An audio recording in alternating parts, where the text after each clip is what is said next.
Suspenso o julgamento do homem que manteve a mulher como refém por quase 70 horas em Canoas. Crime aconteceu em 2010. E você vai ver também. Aberta a colheita de arroz orgânico no Rio Grande do Sul. A partir de hoje, há novas regras para quem quiser usar as dependências do Centro Estadual de Treinamento Esportivo. Teleagendamento de Canoas já marcou mais de 42.500 consultas. Micro e pequenas empresas são responsáveis por 70% das contratações no Rio Grande do Sul. Na previsão do tempo, sol e calor. Confira agora no Ubra Notícias.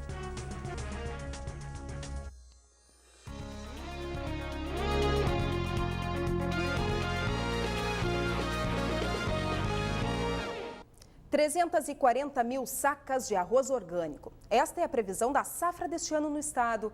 A colheita começou hoje no assentamento Capela, em Nova Santa Rita, na região metropolitana. 100 famílias reunidas numa cooperativa trabalham na produção.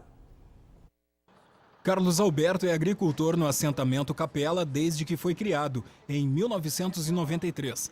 Ele contou que o cultivo de arroz sem agrotóxico começou há 13 anos. E quando chegamos aqui, a gente trabalhou com a questão convencional, como era na região, né? E aos poucos a gente foi vendo que isso era um modelo que não ia servir para nós, que não serve para nós e principalmente para toda a agricultura não serve, né? Então essa questão, nós fomos aos poucos mudando isso, né? E chegamos hoje na produção de arroz ecológico. Nós iniciamos com a hortaliça, né? Que era vendida nas feiras em Porto Alegre, em vários locais, feiras ecológicas. E agora já nós chegamos num patamar de toda a questão do arroz, que é a produção de grão aqui na região é arroz, né? Segundo o agricultor, o dinheiro obtido com a comercialização é repartido igualmente entre os produtores. Com o arroz orgânico, os assentados conseguem um valor 30% maior que o pago pelo convencional. O produto ajuda a compor a cesta básica da Conab. O arroz sai da cooperativa com um selo de produto ecológico e é vendido em feiras. Nós não usamos nem veneno, nem ureia e nem adubo. Isso reduz mais de 30% quase no custo da produção. E isso ajuda nós. Então, o pessoal até diz, nós não temos grande a produtividade não é tão alta, mas o nosso custo também é baixo, né? Então isso é a vantagem que nós conseguimos se manter no mercado. No Rio Grande do Sul já são cerca de 4.000 hectares de arroz orgânico espalhados em assentamentos do MST por 11 municípios gaúchos. A produção movimenta 15 milhões de reais por ano. A estimativa de safra é de 340 mil sacas. Com este ato simbólico numa colheitadeira, o governador Tarso Genro deu início à colheita. 30% da produção é comercializada para prefeituras gaúchas que usam o arroz como um dos itens na merenda escolar. Os bons resultados obtidos pela agricultura familiar foram destacados pelas autoridades. É um momento especial que comemora várias coisas que deram certo, né? Em primeiro lugar, a reforma agrária, que assentou as famílias, né? Um assentamento extremamente produtivo, que gera trabalho, renda para as famílias e também gera renda para a sociedade, para o Estado, para a União e para o país, né? Em segundo lugar, a questão da agricultura orgânica, né, que produz alimentos de qualidade e preserva o meio ambiente. Em terceiro lugar, os programas que o governo federal disponibiliza para os pequenos agricultores, né? O Mais Alimentos, que financiou a colheitadeira na qual estávamos em cima dela até há pouco, né, o Programa de Aquisição de Alimentos e o Programa Nacional de Alimentação Escolar, que garante a comercialização dos produtos. O agronegócio tem um valor muito grande na exportação, né? E é bom que tenha. Agora, o que se serve na nossa mesa vem 70% da agricultura familiar. Os assentamentos do MST do estado são reconhecidos como os maiores produtores de arroz agroecológico do Brasil. Nós queremos que toda a população, não só nós, consuma um arroz de qualidade, um arroz sem veneno, né? Um arroz que seja limpo, né? Que seja saudável. Durante a abertura da colheita, o Ministério da Integração Nacional anunciou a liberação de 38 milhões de reais para o Rio Grande do Sul aplicar no programa Água para Todos. A colheita do arroz orgânico vai até o final deste mês. Um incêndio em um free shop de Rio Branco, na fronteira com Jaguarão, durou cerca de 5 horas. A loja Paris ficou totalmente destruída. O fogo atingiu ainda 2 lojas vizinhas e mais um free shop. Os prejuízos em mercadorias chegam a 13 milhões de dólares. As chamas teriam iniciado na madrugada desta segunda-feira. Equipes de bombeiros do município uruguaio receberam apoio de uma viatura de Jaguarão. Não houve feridos e ainda não foram identificadas as causas do incêndio. Apesar da ocorrência, o comércio deverá funcionar normalmente neste feriadão de Páscoa. A Polícia Federal alerta para um novo golpe telefônico com ligações originadas provavelmente de dentro dos presídios. 50 tentativas teriam ocorrido contra órgãos públicos de várias cidades nos últimos dias. Os prejuízos chegam a R$60 mil. O golpista confirma dados com a pessoa que atende a ligação e depois avisa que está estacionado em frente ao prédio, monitorando o movimento. E se não for feito um depósito bancário, ameaça invadir o local com violência. A orientação é para encerrar a ligação e comunicar à polícia.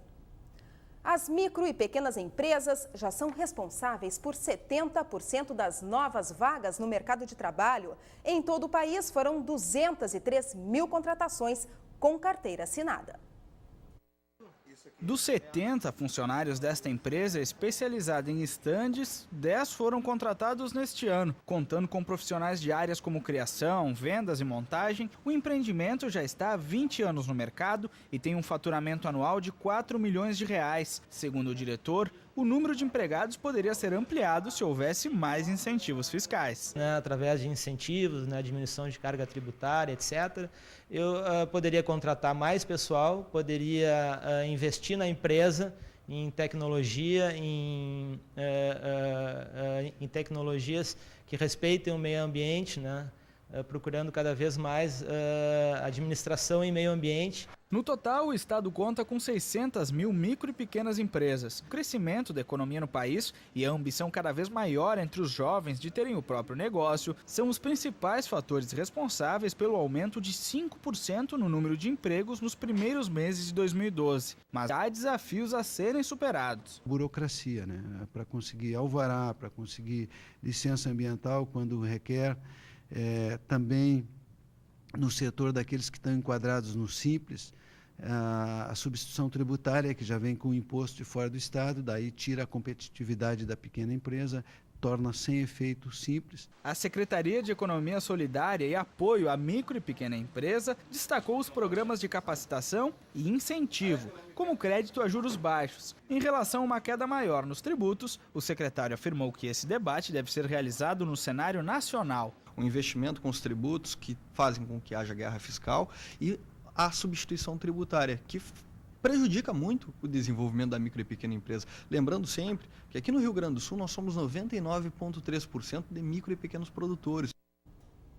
O serviço de teleagendamento de Canoas já marcou 42.500 consultas em 30 dias de serviço. Desde a criação do sistema, não é mais possível agendar consultas nos postos de saúde. O processo é feito sem sair de casa, por telefone. Canoas Saúde, Ellen, boa tarde. O município é o primeiro do país a adotar o sistema. 28 atendentes marcam em média 2.000 consultas por dia. Às 13 horas. Tá, então tá marcado com o Dr. Gustavo pro dia 11 de abril às 13 horas, tá? Os horários de pico são ao meio-dia e no início da manhã. Em média, o tempo de espera fica em 9 minutos e mais 4 minutos de conversação. A consulta é marcada para um período de 10 a 12 dias úteis após a ligação. Antes do sistema, era preciso esperar até 3 horas na fila para fazer o agendamento. Eram 1.200 consultas por dia. Agora são 2.000 e os pacientes já saem das unidades com o especialista marcado e o exame a ser feito. O prefeito de Canoas garante que o sistema de saúde consegue atender a demanda sem aumentar o intervalo entre a marcação e a consulta. Isso porque é possível encaminhar os pacientes para unidades básicas que tenham horários disponíveis. Assim, o atendimento não se perde. Se não há para aquele prazo imediato, nós colocamos outro posto no bairro que ela possa utilizar. Isso se antes havia um desperdício dessa consulta, nós perdíamos essa consulta.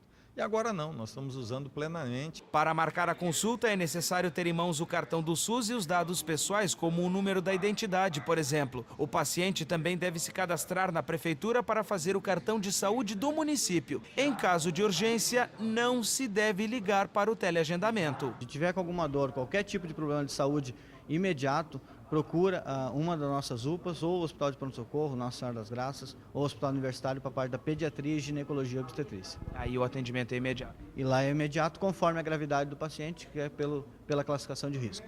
Usuários dos centros de atenção psicossocial, procedimentos ambulatoriais como curativos e serviço de atendimento DST não precisam marcar consulta. A seguir, entram em vigor as novas regras para os usuários do SET, o Centro Estadual de Treinamento Esportivo, que fica em Porto Alegre. E ainda a tempo seco continua sobre o estado pelo menos até quarta-feira. Nós já voltamos. A Associação Brasileira de Recursos Humanos no Rio Grande do Sul oferece, a partir do dia 10 de abril, curso gratuito de gestão em remuneração na sede em Porto Alegre. As inscrições devem ser feitas pelo site da ABRH. E o Senac RS oferece cursos gratuitos através do Programa Nacional de Acesso ao Ensino Técnico e Emprego do Governo Federal. São 29 cursos em diversas áreas. As inscrições podem ser feitas até o dia 12 de abril nas sedes do Senac em Porto Alegre. Mais informações podem ser obtidas nas agências FGTAS, Cine ou no Centro de Referência e Assistência Social.